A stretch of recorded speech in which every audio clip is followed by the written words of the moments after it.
तो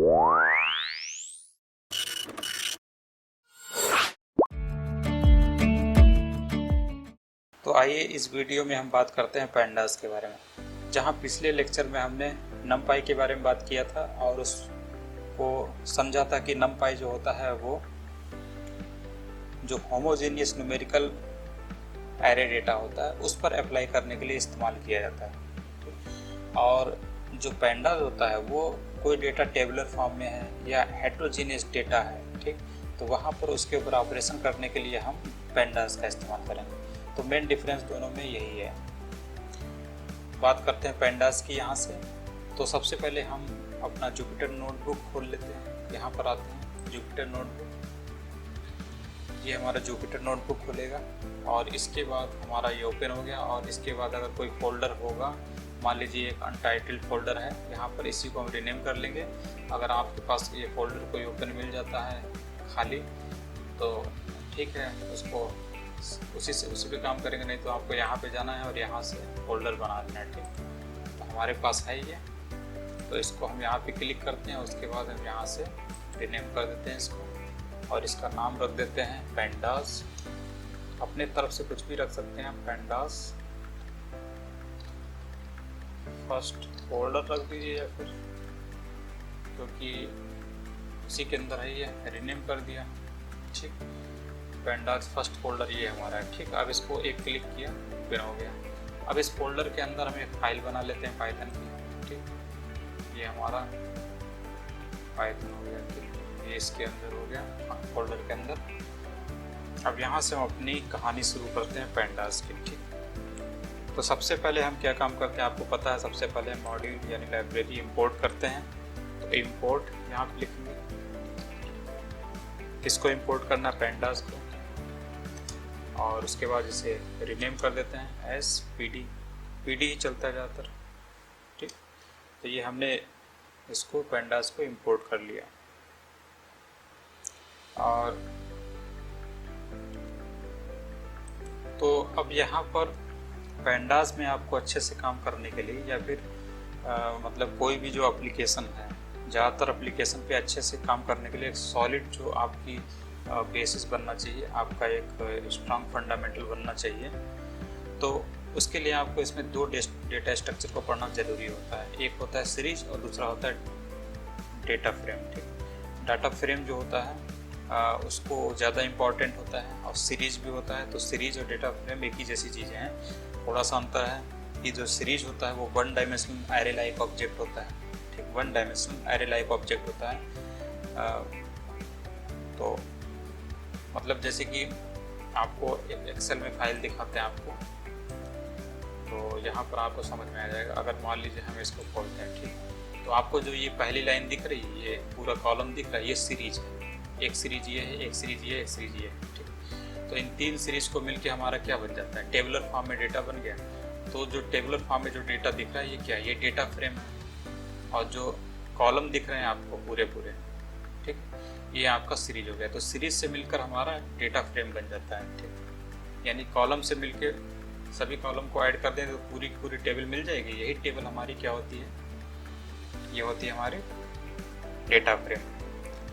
तो सीरीज ये कॉलम हो गई और ये पूरी टेबल क्या हो गई, डेटा फ्रेम हो गई। तो सीरीज से मिलके हमारा डेटा फ्रेम बन जाता है।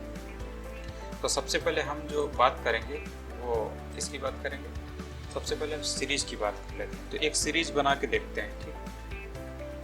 pd डॉट सीरीज, और इसके अंदर जैसे हम लोग बनाते थे एरे लेते थे तो उसमें एरे के अंदर लिस्ट डाल देते थे। इसमें भी हम उसी तरीके से लिस्ट डाल देंगे। कोई भी लिस्ट डाल देते हैं, मान लीजिए 7, 8, 3, 0, 5, 9, 4। इस तरीके से हमारा ये हो गया।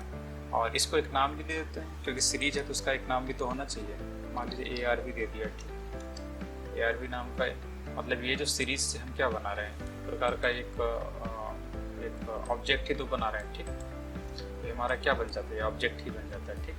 अब इसको अगर हम रन कराते हैं, ठीक, तो हमारा क्या आता है, यहाँ पे मिस्टेक है, सीरीज को मान ही नहीं रहा है। इसका मतलब ये जो है कैपिटल एस होगा, ठीक। तो कैपिटल एस है, यहाँ से फिर हम इसको रन करा देते हैं, तो ये आ गई हमारी सीरीज, ठीक। तो ये आपको ध्यान रखना, ये कैपिटल एस है, अक्सर भूल जाते हैं लोग, जैसे मैं भी भूल गया था। तो ये हमारी सीरीज आ गई, ठीक। ये सीरीज आ गई, इस साइड में जो है ये सीरीज है, और इसकी ये इंडेक्सिंग भी कर देता है इसमें।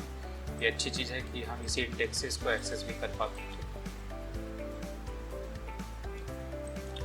अब ये इंडेक्स बाय डिफ़ॉल्ट इसने अपने तरफ से बनाए, ठीक है। 0 इंडेक्स पे क्या है 7 है, 1 इंडेक्स पे 8 है, ऐसे करके, ठीक। इसकी जगह पे हम अपना भी इंडेक्स बना सकते हैं, ठीक। इसके लिए हमें क्या काम करना पड़ेगा, इस लाइन को हम लिख लेते हैं, यहाँ पर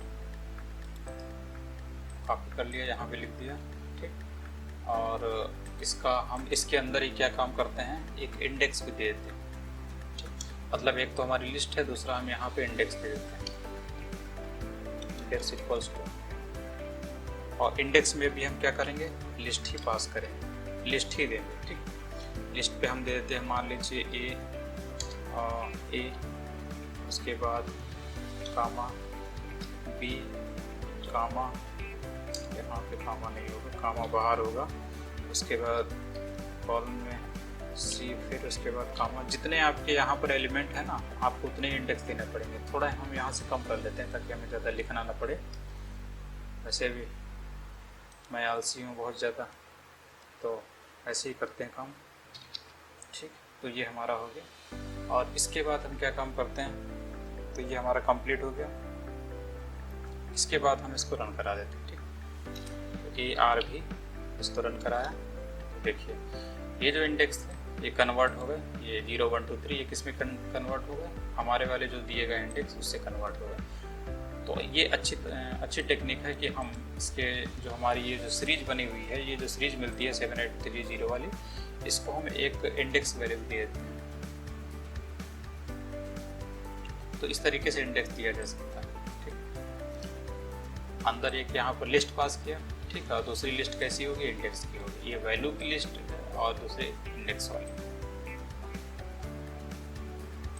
अब अगर मान लीजिए आपके पास ये है और आप जानना चाहते हैं या निकालना चाहते हैं कि इसके इंडेक्स कौन कौन से हैं, तो सिंपल आपको ARB.index लिखना है बस, और रन करा दीजिए, ठीक। तो ये आपके इंडेक्स आ जाएंगे, कौन कौन सी इस सीरीज में इंडेक्स थे।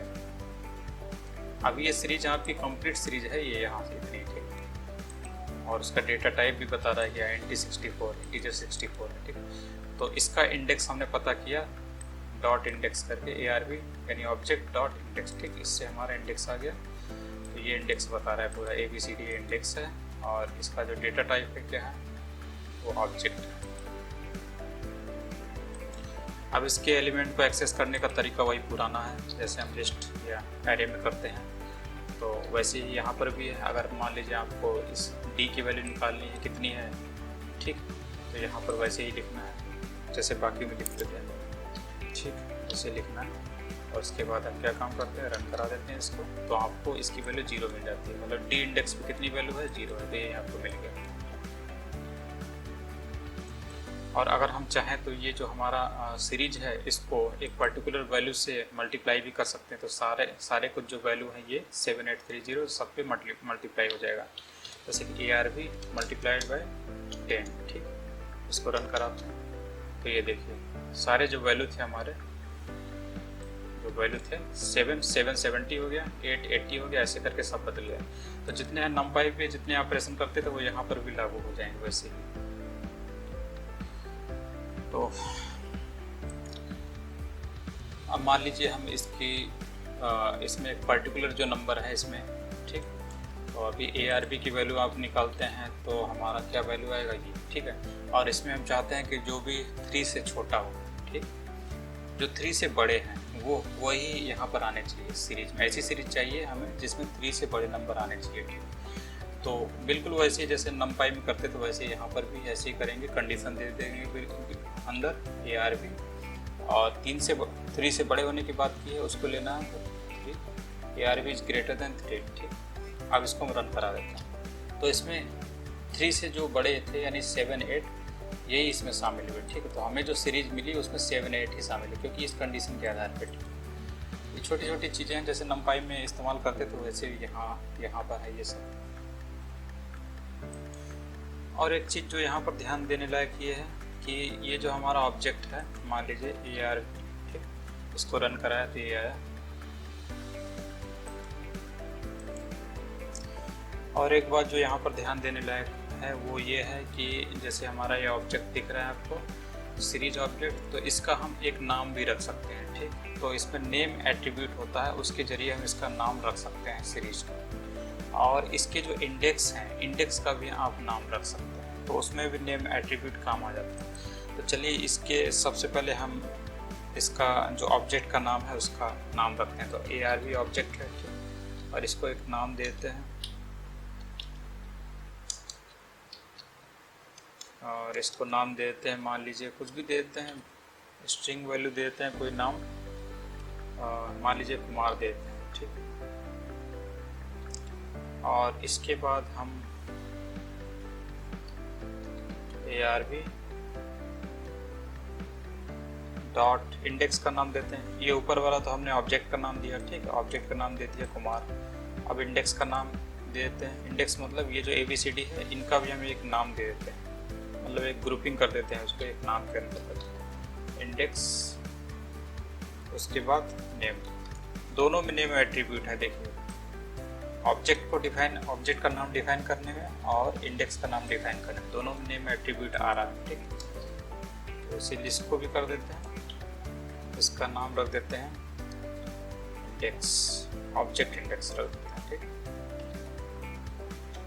OBJ और इंडेक्स, ये दोनों हो गया। अब इसके बाद हम ARV जो ऑब्जेक्ट है इसको रन कराते हैं। ये देखिए, ठीक, ऑब्जेक्ट इंडेक्स का नाम हो गया हमारा ऑब्जेक्ट इंडेक्स, यानी ये जो इंडेक्स है ABCD इनका नाम हो गया। और पूरे सीरीज का नाम क्या हो गया, सीरीज नाम का जो ऑब्जेक्ट है उसका नाम हो गया कुमार, ठीक। और ये D टाइप जो है 364, ये तो रहता है उसका डेटा टाइप। इस तरीके से ये काम करता है। इसके बाद अगले वीडियो में हम देखेंगे, ये सीरीज हमारा हो गया, सीरीज में कुछ नहीं था, तो और भी देखना है तो उसमें ऑपरेशन देख सकते हैं, लेकिन मेन हमारा डेटा फ्रेम है जिसकी बात हम अगले वीडियो से करेंगे।